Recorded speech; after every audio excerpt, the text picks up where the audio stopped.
السلام علیکم، ست شری اکال، میں ہرمیت سنگھ ہوں اور آپ دیکھ رہے ہیں آپ کا اپنا یوٹیوب چینل۔ ناظرین، آج جمعے کی صبح ہے، آپ سب کو جمعہ مبارک ہو۔ گزشتہ 24 گھنٹوں کے دوران بہت کچھ ہوا ہے۔ سب سے پہلے نظر دوڑاتے ہیں ہیڈ لائنز پر۔ شمالی غزہ میں حماس کے قہری وار، درجنوں اسرائیلی فوجی نشانہ۔ سیز فائر، نئی اسرائیلی تجویز سامنے آ گئی۔ عالمی عدالت انصاف میں کیا ہونے جا رہا ہے؟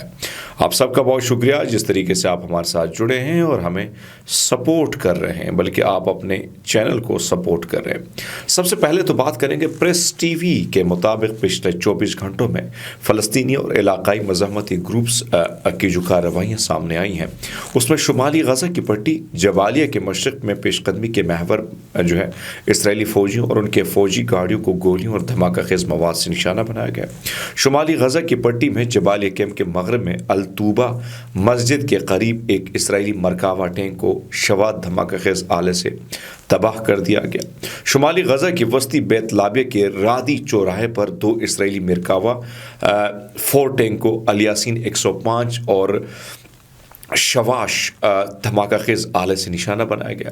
شمالی غزہ کی جبالیہ کیمپ کے مرکز میں تمراز اسٹیشن کے قریب ایک اسرائیلی فوجی کیریئر کو الیاسین 105 گولے سے تباہ کیا گیا۔ جبالیہ کیمپ کے مرکز میں ابو العیش اسٹریٹ پر 2 اسرائیلی فوجی جو ہیں ان کو نشانہ بنا کر ہلاک کیا گیا۔ مغربی کنارے کے مقبوضہ شہر طوباس میں اسرائیلی فوجیوں کی تیراندازی کے دوران شدید جھڑپیں ہوئی ہیں، جس میں مناسب ہتھیاروں کا استعمال ہوا ہے۔ جنوبی غزہ میں ریفا لینڈ کراسنگ کے قریب موجود اسرائیلی فوجی اور فوجی گاڑیوں کے اجتماع پر 107 ملی میٹر کے 2 قریبی فاصلے سے یعنی راکٹ داغے گئے ہیں، جس میں بھی جو ہے زخمی اور ساتھ میں گاڑیوں کی کچھ جزوی طور پر تباہ ہونے کی اطلاعات آ رہی ہیں۔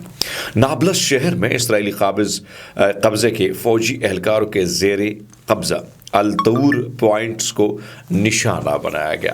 اب اس ساری سچویشن میں اگر آپ دیکھتے ہیں تو ہم دیکھ رہے ہیں کہ وہی غزہ میں جو مجاہدین ہیں وہ اسی طرح ایکٹیو ہیں۔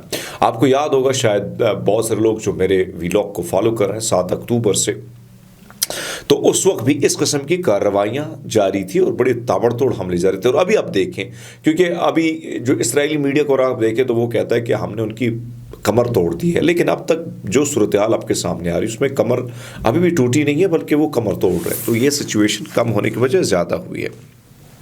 وزارت صحت کے مطابق اسرائیلی حملوں نے غزہ کی پٹی میں گزشتہ 24 گھنٹوں کے دوران 48 فلسطینیوں کو شہید اور 201 کو زخمی کیا ہے۔ اسرائیلی افواج نے غزہ کے علاقے المواسی میں نام نہاد جو ہے میوزون زون پر دوبارہ بمباری کی، جس میں کم از کم 21 افراد جان بحق اور درجنوں زخمی ہو گئے۔ ناصر اسپتال خان یونس کے ڈائریکٹر عاطف الہود کے مطابق ہمارے نمائندے کا کہنا ہے کہ اس حملے میں خواتین اور بچے جل کر خاکستر ہوئے۔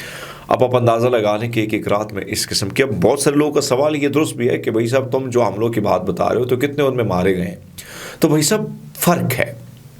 فضائی حملوں کی طاقت اس وقت حماس کے پاس نہیں ہے، حزب اللہ کے پاس نہیں کہ وہ فضائی حملے کریں اور فضائی ڈرون سے، یا ڈرون تو ان کے پاس ہے لیکن فضائی جو جہاز دیگر چیزیں ان کے پاس اس طرح نہیں ہیں۔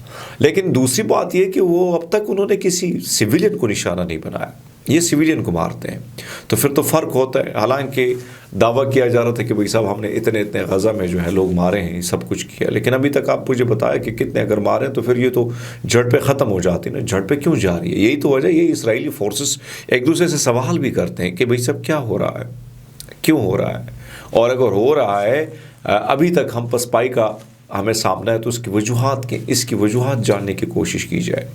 کیونکہ ابھی اگر ہم دعوے کر رہے ہیں کہ بھائی صاحب ہم نے حماس کا قلعہ کما کر دی، تو پھر یہ ہمارے فوجیوں کی جانیں کیوں جا رہی ہیں؟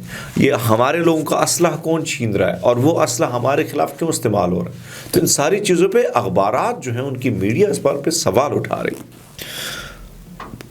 اسرائیل نے حماس کے ساتھ یرغمالیوں کے معاملے پر ایک نئے تجویز پیش کر دی، جیسا کہ ایکسیوز نے